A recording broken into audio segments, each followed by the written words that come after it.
bullfinch is one of the most beautiful birds that we have here in the UK, and certainly within the finch genre, they most certainly are. However, they're quite a shy bird. They tend to stick to themselves or in very small groups, and I'll talk a little bit about that later on. So the challenge is really trying to get close to these birds to photograph them. They have certain unique behaviours. Again, I'll talk a little bit about behaviour, and it's by understanding the behaviour and the lifestyle that's going to allow you to get close to the bullfinch to photograph this beautiful bird. So what we want to do in this video is we'll actually look at how to identify the bullfinch. We'll look at the habitat, where you're going to find them and how they live within that habitat. We'll look at some of the behaviour, which again I'll reiterate, it's important to understand the behaviour if you want to get close to them to photograph them. I'll talk to you about that approach that I have to photograph them, and I'll give you some top tips along the way. So let's go and find a bullfinch and let's photograph them. Bullfinches were named due to the shape of the bill and the head. It's quite a bullish looking look. Males and females are very similar in outline appearance, but there is one obvious difference, and I'll go through that. One of our larger finches that we have in the UK, it's about the slightly smaller than the size of a robin. So how do you identify the male? Well, the male has a smart black cap. He's got a large black bill, and that's where it gets the bull name from. It's got a bright pinky red chest and cheeks, has a grey back. It's got black wings with black, grey and white wing bars on them. It's got black tail, and it's got a very distinctive rump. That white distinctive rump is very distinctive when they're in flight. When it comes to the females, they're very similar wing patterns and shape to the male, the markings and the overall size and shape of them, as I've said. Female bullfinches look more discreet than their male counterparts, and they lack the bright red pinky chest. The underparts, the belly and underneath, are a sort of pinkish grey in colour.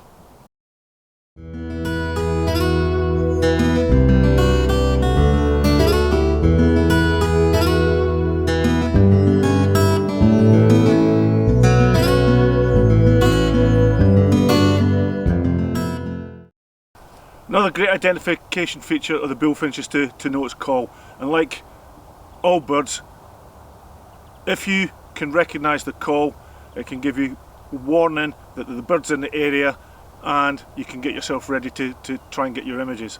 The Merlin app, which I've mentioned before, is an absolutely fantastic aid to recognition of bird calls.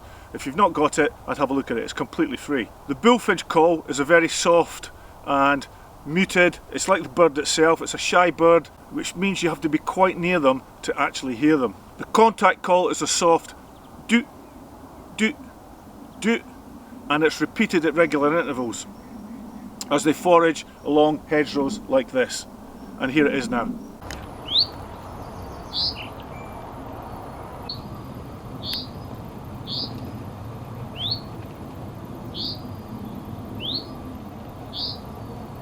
Diet. When it comes to the bullfinch's diet, the bullfinch depends on trees and hedgerows for the majority of its food. The diet changes as the seasons change. They'll go from eating buds, shoots and flowers. They're very important in the spring, whilst berries and seeds become more important as we get into autumn and winter. Bullfinches will also feed their young insects in the nest, and bird tables or feeder stations. Bullfinches will come to bird tables and they will go to feeder stations, and that can often be the best place that you're going to get or chance to get a good photograph of a bullfinch. But the important part about whether you've got a bird table out or you're setting up a feeder station is you have to have cover. You have to have cover that the birds can go into, come out, feed, go back very quickly, because they're always on the lookout for things like sparrowhawks. Top tip: the common weed, which is known as the dock leaf, when it's dried out, is a favourite food item of the bullfinch.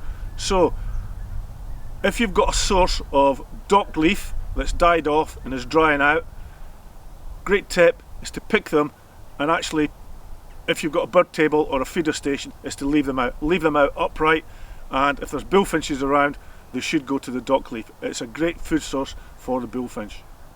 So where are we going to find them? Well, the places that we're going to find the bullfinch in are areas like this, or in woodland. You'll find them in coniferous, but they do tend to prefer deciduous type woodland along the edges. You find them on farmland. This is where I'm today, filming today on farmland, along the hedgerows. You also get them in gardens, and orchards can be a favourite place for them. They were quite notorious in the past for moving into orchards and feeding on the buds of the fruit. So those are the types of habitats that you're going to find the bullfinch in. Okay, top tip. Top tip is hedgerows.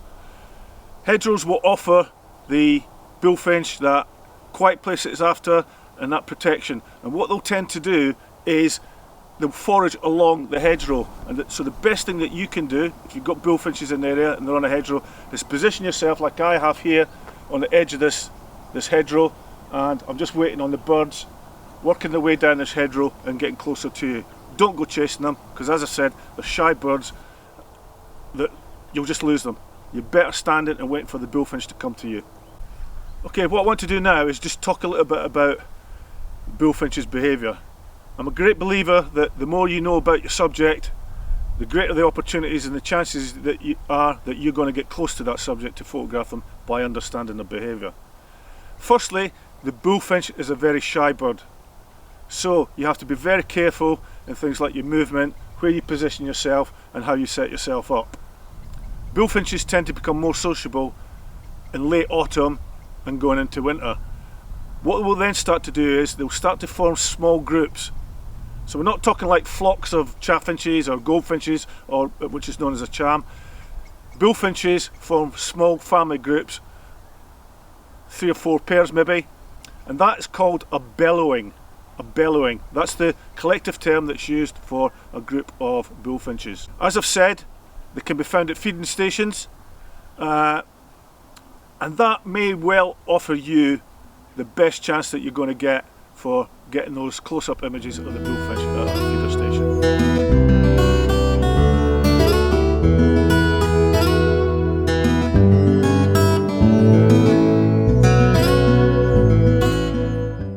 So what is my approach to actually photographing the bullfinch? Well, it's early winter here now at the moment, and you tend to find that late autumn, early winter, as the leaves are coming off the trees and off the hedgerows, fruit buds, buds and berries are starting to show. That's when you'll start to see bullfinches coming out into the countryside, and as I said, feeding along hedgerows. And that's the best approach to photographing them. It requires patience, and it also requires the right techniques in order to get those stunning pictures of the bullfinch. So what equipment will you need? Well, you can either use a full frame or a crop sensor camera. I've got the Canon R5 here, which is I'm not going to talk about the details of the R5, which is a full frame camera. I've got a 100 to 500 millimeter zoom lens. You're looking at the best or optimum focal lengths of between 3 and 500 for photographing a bullfinch, unless they get really close to you. The tripod is mounted on a gimbal. Just take this hood off here. Camera's mounted on a gimbal. I prefer to use a gimbal. I think they're a fantastic piece of kit, but you can also handhold as well. But they are a very fidgety bird. They move around a lot, so you need to be careful with your hand holding speeds when you're photographing them, and I'll talk about speeds and that in a minute. Or you could use a monopod. So that's the equipment: full frame camera or a crop sensor camera mounted on a tripod or a monopod, or you can handhold. So when it comes to camera settings, what I'll do is I'll shoot on autofocus continuous, which is servo and Canon. I'll set it to the highest frame rate, and what you need to be doing is you need to be taking bursts of photographs. That will give you a better chance of getting a good, clean, sharp image. I'll set it to single point AF or spot AF, and I'll talk about that in a minute or two, and why that's the case. Subject to detect animals or birds if you've got it, and you could also try setting it to eye detection. On your lens, you need to be careful to make sure that your lens is set up just as well as you've set up your camera. So things like your focus limiter, make sure your autofocus is on, and your stabilizer is set. I normally just set it to 1 and leave it at that for photographing bullfinches, because I want to get the bird static on a branch, in a bush or in a hedgerow. Top tip for photographing a bullfinch, just briefly mentioned there about autofocus settings. I set mine to spot AF, and what spot AF is the center autofocus point and your autofocus areas. So that's where the autofocus will concentrate, and it's a very small area, and the reason for that is because of the habitat that the bullfinches live and they forage in. They're moving around all the time. Your autofocus can quite quickly jump to a branch, to a twig, to a flower bud, etc. By setting it to spot AF, if you get the spot AF focus point on the bird, take those high burst rate numbers of shots, you should get the images that you're after. You should get a sharp image. So top tip, set it to spot AF or single point AF, depending on your camera. When it comes to my exposure settings, I have what I call my go-to settings, and these are the settings I will set mainly for photographing small birds, and certainly the bullfinch falls into that category. It will depend whether I'm using a tripod or monopod or whether I'm hand holding. So my go-to settings are as follows. If I'm hand holding, aperture 7.1, shutter speed 1/1000th of a second, and auto ISO. If it's on a tripod, again, aperture 7.1, shutter speed of 1/250th of a second, and again auto ISO. And then if I'm using a monopod, again aperture 7.1, shutter speed 1/500th of a second, and auto ISO. So you can see that once I've set my aperture and I've set my ISO, the only thing I really need to worry about is the shutter speed, and I'll change that accordingly depending on what the subject's doing and the available light. But these are my go-to settings to begin with. Top tip, stop and wait. As we've seen and I've said, bullfinch, quiet, shy bird, very easy to spook them. The best thing that you can do is to find an area that bullfinches are in and set yourself up in a position and just stop and wait for the birds to come to you. If you go chasing them, I think you've got pretty much zero chance of getting close to them. Just set yourself up in a nice position, remain quiet, focused on what you're doing, and let the birds work their way down the hedgerow towards you to get those images you're after.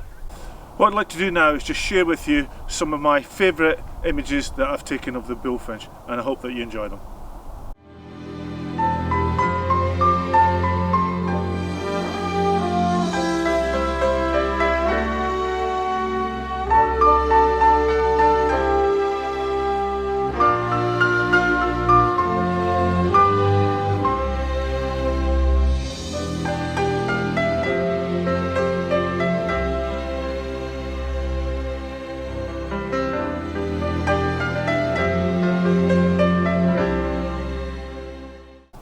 Thanks for watching this edition of Kevin Hatley Photography and how to photograph the bullfinch.